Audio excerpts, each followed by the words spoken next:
Yo, what's up, guys? I'm back with another video, and today I'm going to be showing you guys how to go about mixing indie alternative songs like Steve Lacy, Malcolm Todd.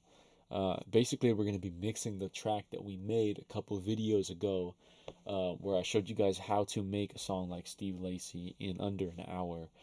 And first off, I want to say the responses from that video are out of this world, dude. I literally went from 20 subscribers to over 500 from that video and the last video I posted. So the love is unreal, guys. You guys have no idea how much this means to me to have a platform to be able to inspire people to work on music and to just provide value. It means so much to me. So thank you guys for the love. I'm going to be doing way more videos like that. I'm going to start a whole series. So if you have suggestions for artists that you want me to make songs like them, you know the drill. Just comment down below. And if you're seeing this now, the song is up. The song is posted. I heard you guys, dude. So many of y'all were telling me to drop it, and what can I do? I gotta get the people what they want. You know what I'm saying? So yeah, the song is out right now. I will have a comment down below with the link to all the streaming platforms where you can find the song. Unfortunately, I'm not big enough yet to post links in my description. So if you guys want links in the description, hit the subscribe button. Get me to 1,000 subs. Let's do it. All right, let's get into this mix, bro. Let's get into this mix. All right, so I'm trying to make this one as simple and as quick as possible. I'm trying to get this done in under an hour. I've already went ahead and done a lot of stuff, but I'm gonna be explaining to you guys what I've done. And this mix is really simple, especially because if you look at the instrumental here, this is all the instrumental. This is 5 tracks, dude. Or okay, we got 2 more solo tracks, but that's 7 tracks. That's ridiculously low. And for a song like this, where you have so little tracks, you don't really need to overthink things. You can get things done pretty quick, especially when you're using stuff like drum loops. As I can see here, this drum loop has compression already on it, so I don't need to compress it. All right. So the only thing I did to these drums was I have a send here, and I've got some saturation on it. And I'm pretty sure you guys saw me do that in the video. I've literally just got I've literally just got saturation knob on here. Saturation knob is by Softtube. It's a free plugin. I use this on probably every track. So I would really recommend it. And I've just got it up here. It's doing some work. Here's without it. Just a little bit more blown out. It's got a little bit more crispiness on it, and it's just a great way to just beef up drums. Next, I've got this bass, and all I did for this bass right here was I've got the amp simulation from Waves GTR, and it's a preset. It's on bass direct tube default, and it sounded good. And then I slapped a compressor on here. It's not doing too much work. It's got a couple decibels of gain reduction, and it's just bringing it up a little bit. It's a little bit more present right in the middle there. And then we move on to the guitars. And for this guitar, again, look, I've got this preset. It's called Clean Rhythm. That's on GTR Tool Rack. And as you can see here, it's already got some effects. I've got some EQ, compression, distortion, some more compression, and a doubler and reverb. So I heard that, and I was like, okay, I don't need to add anything. I like the way it sounds already. It already sounds ready.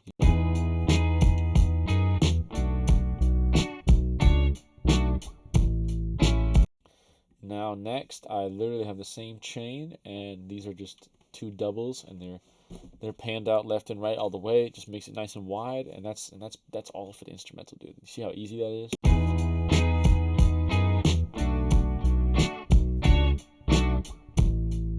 Now for the instrumental, when I mix the I usually do the instrumental first, and right here I'm kind of just looking at my master, at my stereo out, and I'm looking to get it between kind of -9 and like max -6, just so I have more space for the vocals, and so I also have a lot of headroom for mastering. That's a super important thing, is you want to leave space in your mix so that once you're done with it, you can bring everything up, make it nice and bright, make it nice and loud without it being over compressed and smashed once you have your master on there.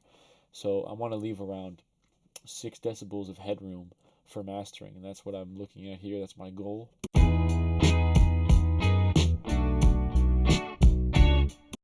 Looks pretty good so far, and that's without the vocals. So let's get started with the vocals. And I'm going to start with my lead vocal.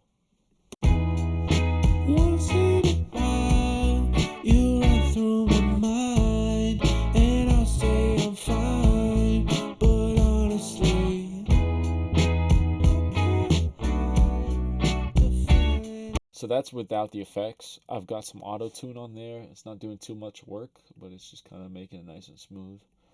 And the first thing I've got here is some EQ. You run through my mind. And again, I'm just kind of cutting some lows right here.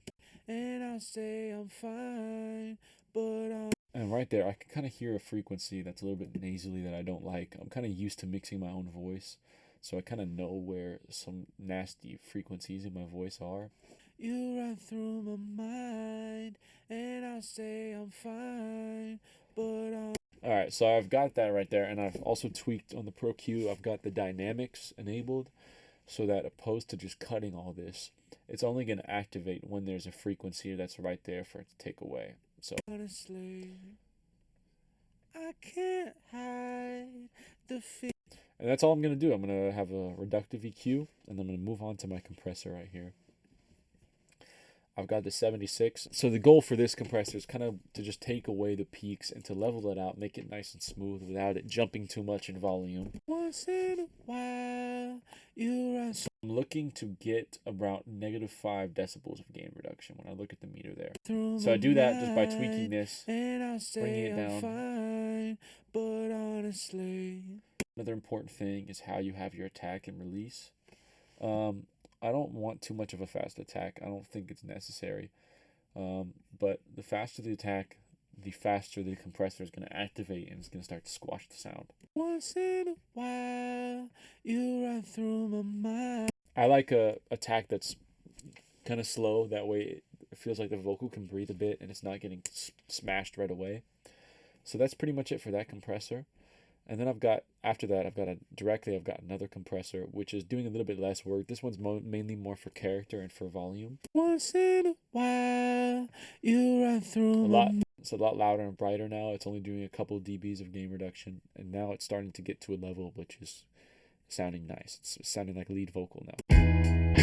Once in a while, you run through my mind, and I'll say I'm fine, but honestly.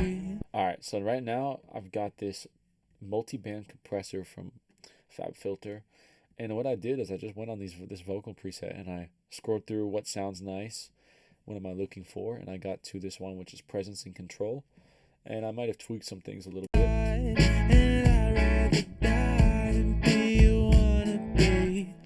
So this is just dividing the frequency range up into different areas so I can compress different parts of the sound opposed to one. So you see a lot of the compression is being done in this range here between 300 to 1600, and that's where this threshold is doing a lot of the work.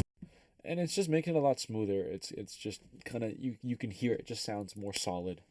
Next thing I've got is the SSL EQ. I love this one for adding more character to the sound. It's just got like a more vintage sound opposed to like a normal looking EQ like the Logic one or the just the basic EQs. I forget what they're called, but the ones where you can see. So we're using this one for that kind of vintage crisp. And all I'm doing here is I've got it around 16k hertz and I'm boosting that by 3 decibels. I've got 7 hertz and I'm boosting that by about 2 decibels and a little less than a decibel here around 1200, and that's the one which is kind of making it so you can really understand the words and shit. Again, just a little bit brighter, nothing too crazy.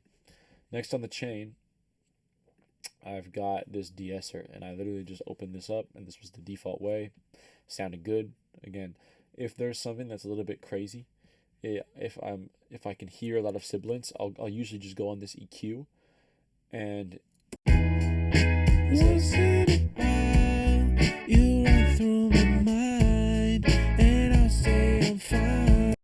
and I can just go like this, make dynamic, make it pretty short, and that way I'm literally targeting exactly where I don't like the frequency.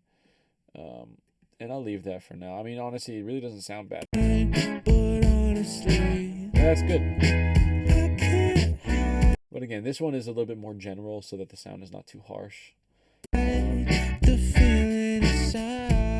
It's doing a little bit of work, but it's not going crazy. I can't really hear too much of a difference with it, so I don't mind it. And then directly on the chain, I've got fresh air. And that's again kind of like an EQ. This is another free plugin. This thing just makes a nice difference in bringing presence and bringing some air to the vocals. It does exactly what you think it would do. Once in a while, you run through my mind, and I'll say I'm fine, but honestly, I can't hide the feeling inside. Super great way to add some brightness to your vocals. Really easy. As for effects, I've got a send with a slapback delay. I just use this built-in delay in Logic. It's a tape delay, and I really like the way this sounds. It gives a nice vintage feel to it. I've heard some Steve Lacy songs where he uses slapback delays, and it just is a nice way to add character and kind of depth to the main vocal. And I've just got some low end carved out there. I feel like it's not very necessary. So again, it's a very short delay. I have it on free time instead of it being like on tempo sync. Oh yeah, and it just kind of messed up my shit there. Fuck yeah. All right. Let's hear it with it kind of way up, and you can hear exactly what it's doing. Once in a while, you run through my mind, and I'll say I'm fine, but honestly. Again, very subtly blended in there. It's not doing crazy work. And the last thing I've got is a reverb. It's a Valhalla Vintage. I've got it on Smooth Room. I've got it very short decay, and it's just a short room verb. I've got some lows cut, and I've got the bass multiplier down, because why the fuck would we need bass on our voice? And then yeah, I've got an EQ which is cutting up some more lows that I thought I wouldn't need. And then I've got a saturation. Great, nice, really way to make the reverb brighter is just put some saturation, or you can just go on the EQ and bring up a shelf so that you can hear more of the high end. And that does a lot for the sound. So let's hear it without the reverb. Once in a while, you run through my mind, and I'll say I'm fine, but honestly, super clean, super clean.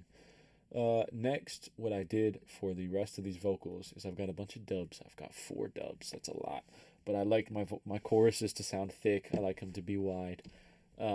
And what I did here was I literally just copied this chain, and the main difference between the chain is that I have a lot of the low end cut because I'm singing the same thing. I really don't want sounds to be having to fight for space. You know, I really want the lead vocal to be right there in the middle and it not to be clashing with anything.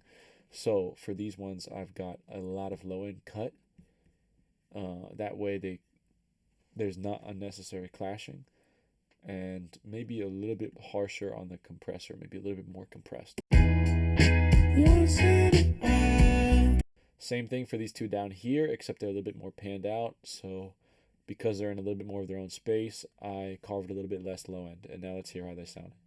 Once in a while, you run through my mind, and I'll say I'm fine, but honestly, I can't hide the feeling inside, and I'd rather die than be a wannabe. All right, that's it for that chorus. Let's hit up the verse. Let's see what's going on there. You wanna be, so if you have one chance, but you go again. All right, first off, there's not really much of a difference. I'm using a lot of the same tracks here for the dubs as I had in the last one. The only main difference here is I've got a new delay that I put onto this lead vocal for the verse, and that's it's doing a quarter delay. So if you have one chance, but you go again. Here's a great tip for when you put delay on vocals. This is just going to make everything a lot more cleaner, and it's going to make things work a lot smoother. Just trust. So I've got the delay here, and that's doing a quarter delay. And then this right here is the sauce. This is a track spacer, and what this does is it's like a side chain kind of plugin. So I have this side chained to my lead vocal, and essentially that means when the lead vocal hits, um, the delay is going to duck out of the way of the lead vocal to make space for it. And then when the lead vocal is done, that space is then filled by the delay. So let's hear how it sounds, and you'll see there's not any clashing between the delay and the lead vocal. If you have one chance, but you go again. So lead vocal comes in, delay comes out. Lead vocal's out, delay comes in. So it's just a great way to make things a lot cleaner and just to sound smooth. So if you have one chance, but you go again. And I did that here by just going to the side chain, and I press. I have mine routed to a bus. All my lead vocals are on the same bus, just so that I can use this effect multiple times. And then I go over here, and the attack is all the way down so that it ducks out of the way right when I want it to. And then you can turn up the ratio however much you want. Now for this section, it's the same stuff, but I've got some new back vocals that come in, and you can hear what they're doing. That's vacation at home, 'cause I got the time, I know that you do too. Girl, just come back to mine and we could have a beautiful day just like you two. So on these, I've just got an 1/8 delay. I didn't do the track spacer on this one just because I didn't feel a need. And I've just cut out some highs so that they're not interfering too much. Again, this one is like a short kind of stab. It's only a small phrase, so there's not really much room for it to overlap each other. And for that, it's a pretty simple one. That's vacation at home, 'cause I got the time, I know that you do too. Girl, just come back to mine and we could have a beautiful day just like you two. So once in a while, you run through my mind, and I say I'm fine, but honestly, I can't hide the feeling inside, and I'd rather die than be a wannabe. I don't know, I wanna go home, I wanna go home, I wanna go. Love this part, man. This part is dope. Let's listen to them soloed, and I'm gonna see if I can maybe give some more effects than others. I've got this first layer right here, which is kind of the lead. I don't know, I wanna go home, I wanna go home, I wanna go. So I'm gonna give that a little bit of reverb. Lead. I don't know, I wanna go home, I want. Oh, so I have reverb on these already, but I'm just gonna juice that up a little bit. I kind of want it to sit in the background a little bit. I don't know, I wanna go home, I wanna go home, I wanna go. I don't know, I wanna go home, I wanna go home, I wanna go.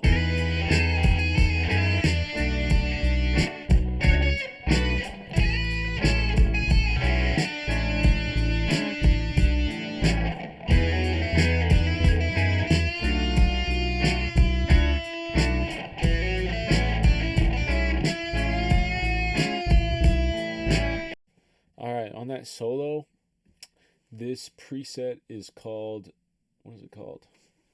Big Distortion Delay. And this is literally just compression. It's got a little EQ here, graphic EQ. Distortion, another EQ for some tone. And then I've got a delay, which is doing 1/8. And then I've got this reverb, which is a pretty short room reverb.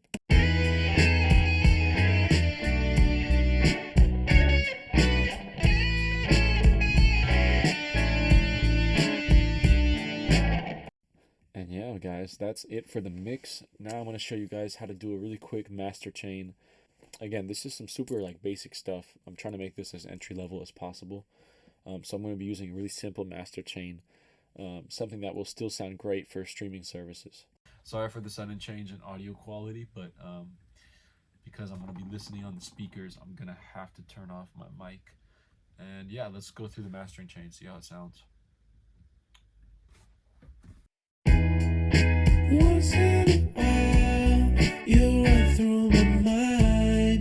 first thing I've got here is another multi-band. This is super great for just like giving some control to the bass and creating some separation between the kick and the bass. I've got like this low band here, which is giving a little bit of compression on the bass and bringing it up by about a decibel. And then this band here is going to be to target the kick. So that's from between 78 to around 350. And I've got them again, they're kind of linked to each other, so that one comes in, the other ducks out. So you can do that by just clicking on free here, and then you can draw these little bands. And we've done that for both the bass and the kick, so it's a little bit more controlled. I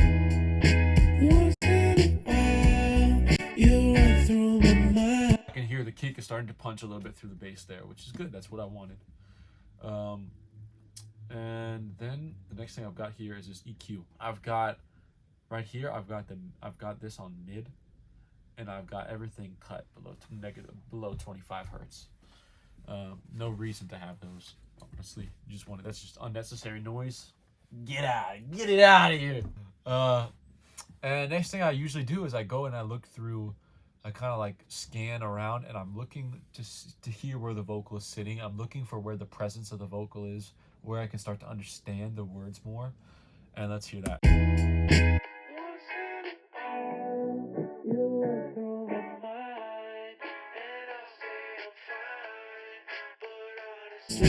I find by experience it's usually around 1.2, between 1.5, somewhere around there is where you're going to want to like give a tiny little boost, and I've got that boosted by 0.4 decibels, nothing. Then I'm looking for a little bit more of the airiness in the vocal.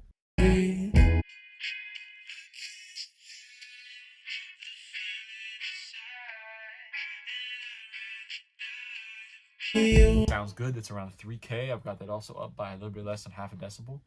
And then I'm going to look for the snare. I want some little bit more pop from the snare.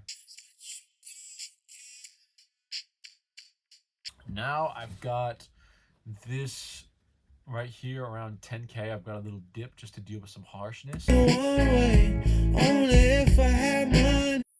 that's just doing a little bit. It's again, I have dynamics activated just so that when those frequencies do come in, that's when it ducks and it's not taking away everything from that section. Now last on the EQ, I've got just a high shelf, and that's giving me about 3 decibels of gain. So let's check it out without and with.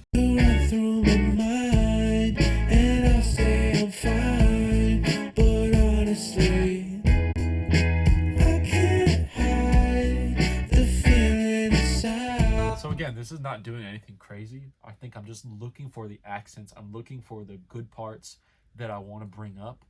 The crispiness of the vocals, the airiness, and I'm just bringing them up and I'm tweaking them a little bit. And even these small things will make a big difference in the end when all the levels of everything go up. Next, I've got a mastering compressor. Now, this is not always necessary, but I find it brings a little bit of nice, like, it just kind of glues things together in a nice way, and it's not doing too much. I only got about 1 decibel of gain, a little even less than 1 decibel of gain going on this compressor. My release is medium fast, and my attack is very slow. Once in a while, you run through my mind, and I say I'm fine. The threshold is around -10, and it's just like hitting it. It's just kind of smashing it together a little bit, not too much. Next thing on my chain is this limiter, and this is where most of the work is being done. I'm going to turn on my loudness meter so I can check my loudness. Once in a while, you run through my mind, and I say I'm fine, but honestly. Now, usually I've heard a lot online when I was getting into mixing and mastering. I was hearing a lot of people saying, "Oh, you want your master to be around -14 LUFS." But things have changed. Things have changed, man. I was recently around some producers. One of them is even Grammy nominated, super experienced producers with 20 years of experience. And I'm looking at him doing the mastering, and this dude is pumping it up to like -8, -6 LUFS. And I'm like, what the fuck? I didn't know you could go that loud. But things have changed. And to make your track competitive, you gotta make it loud. So a lot of these tracks that you're hearing on Spotify are very loud. Um, so I'm looking right now. I think it's okay to push things to around -8 LUFS, -7. You know, people are always going to tell you, oh, that's too much. But if it's not sounding squashed, if it's not sounding too smashed, if it sounds good and it's loud, you're good to go, man. You're good to go. Now, the last thing I do on my master chain is I have this plugin right here, which is a Ampex master tape. And what this is doing is this is kind of emulating as if we were playing our master back on tape and recording it onto tape. So it's giving it a little bit of like an analog feel. And that's really good for this genre. I think a lot of this stuff is actually recorded onto tape, or at least the master track is. So we're kind of going for that sound. And this has a couple of settings, things you can tweak, different kinds of tape that you can emulate. So I'm going to look through them and I'm going to choose which one I like the most. Once in a while, you run through my mind, and I'll say I'm fine, but honestly, I can't hide the feeling inside, and I'd rather die than be a wannabe. So if you have one chance, but you go again. What I want to do, I've kind of decided now, I want to add a little bit of reverb to the drums. Just a little bit. Just a little touch. So I'm going to do that now on a send. And I'm just going to go look for